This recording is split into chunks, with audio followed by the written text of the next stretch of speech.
Taong 2016 nang mawala ang isang inang nagngangalang si Evelyn Sayos. Matagal po siyang pinaghahanap ng kanyang mga kamag-anak, mga kaibigan at mga taong nagmamahal sa kanya. Ngayon po, ang nakakapagtaka sa kwentong to bakit kahit nawawala itong si Evelyn lagi siyang nakakapag-text taon-taon sa kanila. Lalo na kung meron daw may mga birthday or kung may mga special occasions.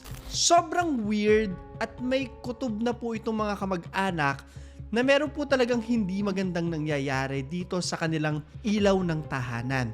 Dumating sa punto na nireport na nilang nawawala itong si Evelyn. Alam nila sa mga puso nila na may maling nangyayari. Ang tanong, sino ba yung nagte-text sa kanila?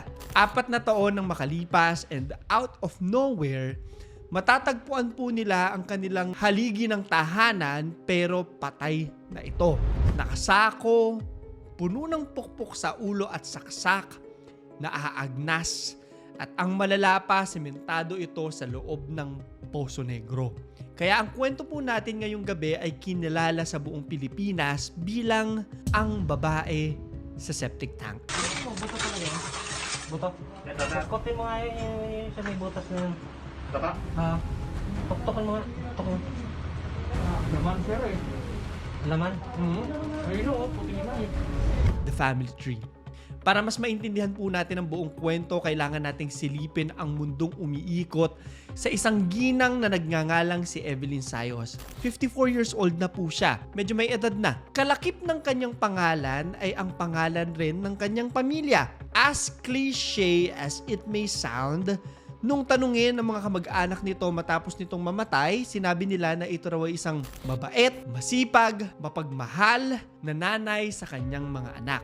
Ngayon meron po siyang 2 mga anak na sa tingin ko naman masasabi nating minahal niya ng buong puso bilang isang ina. Bibigyan natin po nung backstory ha, yung mga salitang nagamit natin kanina na mabait, masipag at mapagmahal. Nung 2011 kasi, naging isang byuda po itong si Evelyn. At dahil dito, mag-isa niyang itinaguyod ang buhay ng kanyang mga anak. Mga teenagers pa po ito ha. Maganda naman na naging takbo ng buhay nila despite the challenges, 'di ba? Puno ng pagmamahal. Alam natin na napakahirap at doble ang hirap ng isang single parent. Pero kapag desidido ka na mabigyan ng magandang buhay ang mga anak mo, ipaglalaban mo talaga.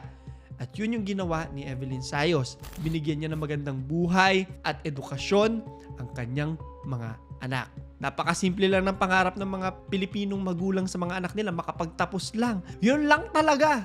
Mission complete, di ba? Ngayon sila po, nakatira sila doon sa kanilang bahay sa Dasmariñas, Cavite. Wala silang ibang mga kasama dito, no? Wala silang mga kamag-anak, grandparents, kasambahay, sila lang din po talaga. Maayos naman ang kanilang naging pamumuhay until the year 2016, the mysterious disappearance of Evelyn Sayos. Ayon sa salaysay ng pulisya, 2016 daw nang mawala si Evelyn.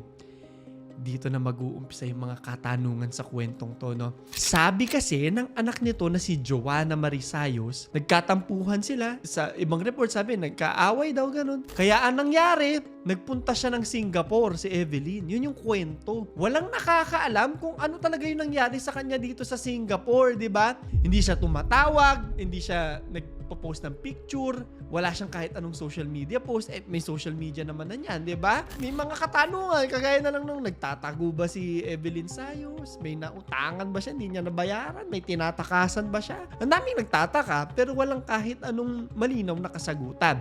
2 taon ang makalipas mula nang mawala si Evelyn. Yung mga kutob sa puso ng mga kamag-anak po, no? Dinala na nila sa mga pulis. 2018, naging formal yung pag-report nila na missing etong si Evelyn Sayos doon sa mga otoridad, indicating that something's wrong. And then out of nowhere, itong pagsisiyasat po ng mga pulis, magkakaroon ng plot twist. Walang nag-e-expect na yung direksyon ng kanilang investigasyon mapupunta sa anak mismo ni Evelyn, na si Joanna Marie Sayos at yung nobyo nito na si Ronald James Ruby. Take note ha, na at this point wala pa talaga nakakaalam ha. So bakit sila yung tinuturo? Ano yung motive kung totoo man? And more importantly, nasaan si Evelyn Sayos, ang babae sa septic tank. Lumabas sa mga dagdag na interviews na, alam niyo, sabi ng ilang kaanak ni Evelyn na nakakatanggap daw sila ng mga text messages mula dito, lalong-lalo na kapag may okasyon. Kaya hindi nila naisip na may nangyari na masama dito. Needless to say, wala pa rin nakakaalam na nawawala talaga ito. Pero may kutob sila. 4 na taon matapos ang pagkawala po ni Evelyn, eto na. July 22, 2020. Pandemic pa. Nakatanggap ng tawag ang mga kapulisan, no? Hinggil sa totoong dahilan ng pagkawala ni Evelyn Sayos. So dali-dali po pumunta yung pamilya dito sa pulisya. Pero ano ba tong naisumbong na to? Bakit out of nowhere na bigla-bigla na lang nahanap si Evelyn, di ba? Bakit sa pulis agad? Nagpa-unlock sa programang investigador po ang lalaking anak ni Evelyn at nagbigay siya ng dagdag detalye sa pagkawala at pagkahanap ng kanyang ina.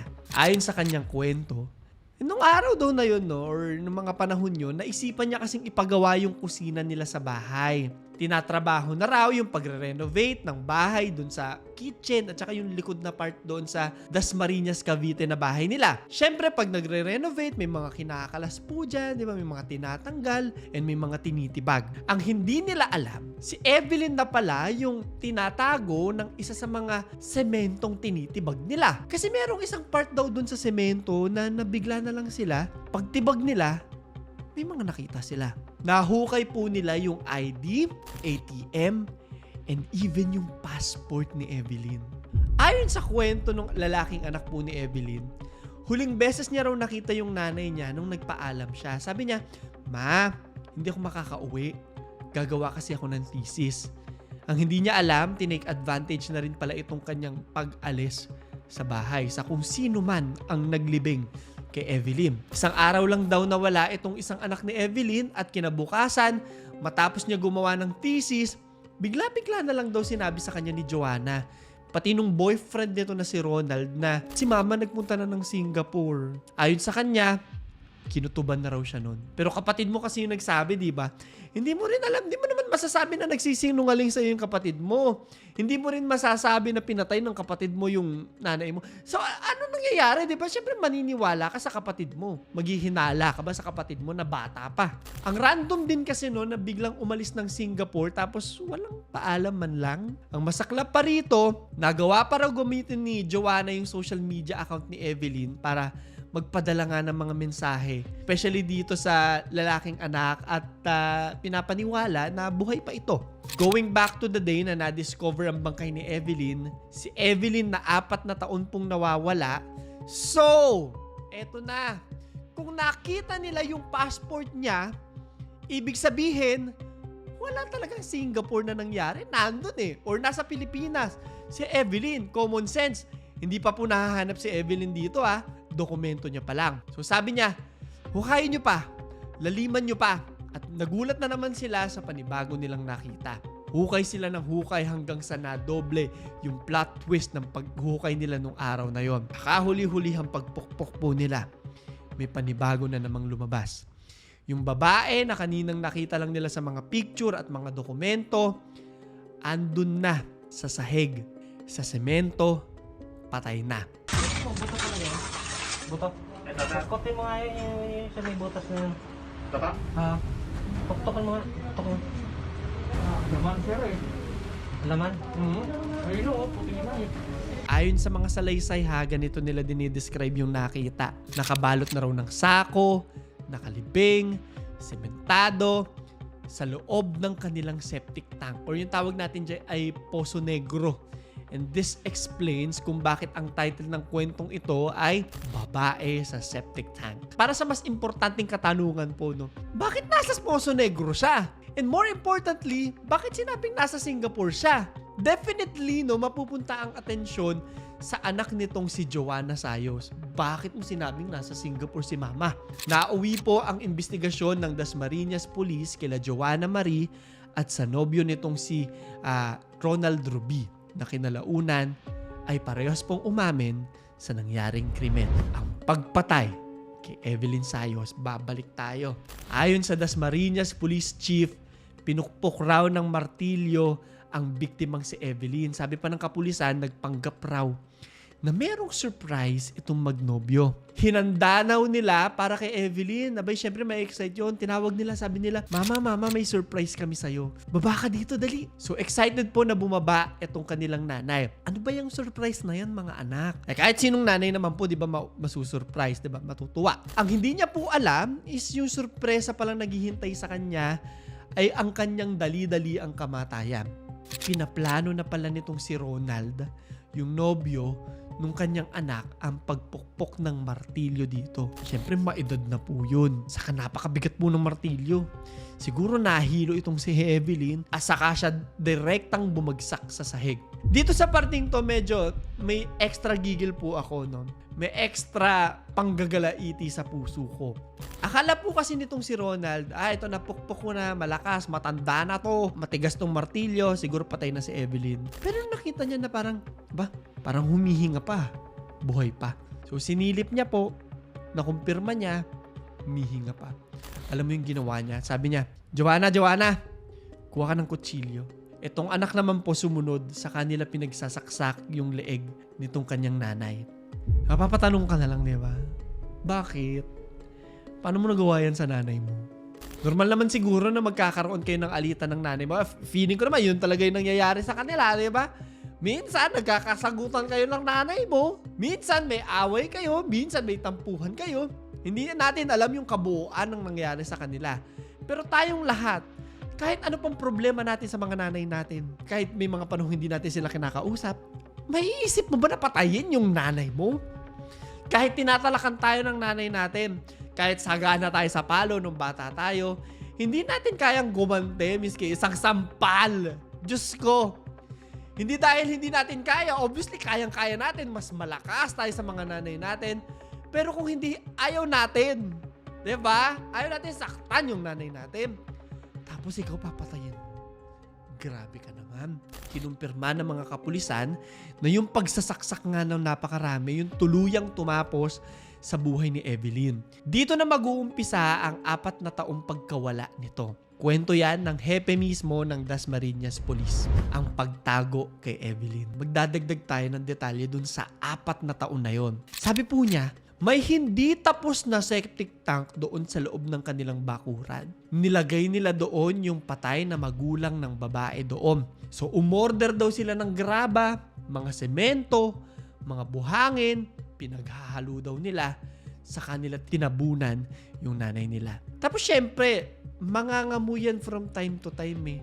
Aware daw sila dito. At ang remedy daw na ginawa nila is dinadagdagan lang nila ng dinadagdagan yung semento. Sila mismo yung nagkwento niyan na kapag nangangamoy daw, dinadagdagan nila ng semento. At mukhang successful naman sila kasi hindi naamoy ng ibang mga tao, ng mga kasama nila, or ng mga kapitbahay nila. Ito na yung tanong. Ano ang motibo? Yan yung $1 million question. Ano ang dahilan para patayin mo yung nanay mo? Anong magja-justify doon? Anong magagawa ng isang ina para kabusitan mo or kagalitan mo to the point na masasabi mo sa sarili mo na, ay, patayin ko nga yung nanay ko. Babalikan natin yung lalaking anak nitong si Evelyn Sabi niya, matinding galit yung naramdaman niya doon sa kapatid niya, pati sa boyfriend nito. Nagsumite po siya ng affidavit na inidetalye, yung ginawa nilang krimen nitong sila Joanna. Kwento naman ni Joanna na may galit daw yung nobyo niya doon sa kanyang nanay. Ang lumalabas po na motibo na nagmamatch din naman sa kwento ng lalaking anak, meron ngang alitan or may galit nga yung nobyo doon sa nanay.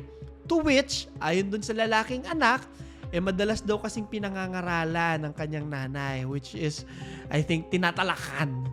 Naiintindihan ko, given itong context na to na 16 years old lang daw pala itong si Joanna nung mag-decide ito na bumuo ng pamilya. At bilang nanay, tatalak ka po talaga sa ganyang desisyon ng anak mo, di ba?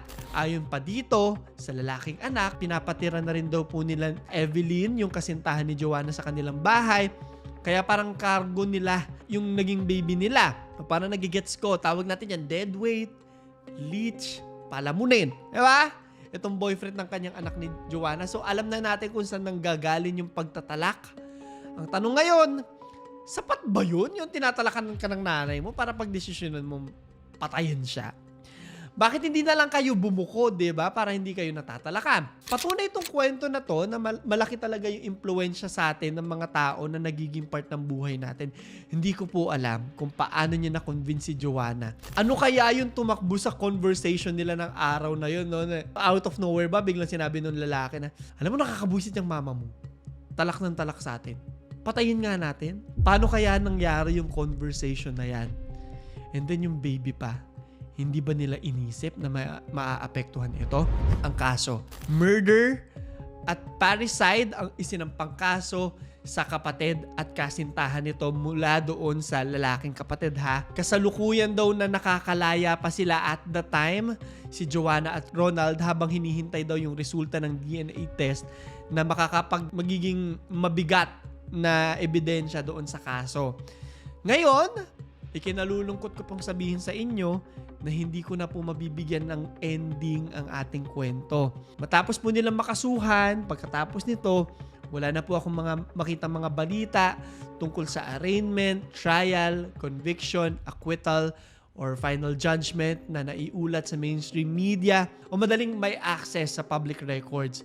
Given na pandemic din po kasi ito, no, marami sa mga kasong nangyari nung pandemic, hindi na rin nasundan. Kasi alam natin na napakagulo ng pandemic din.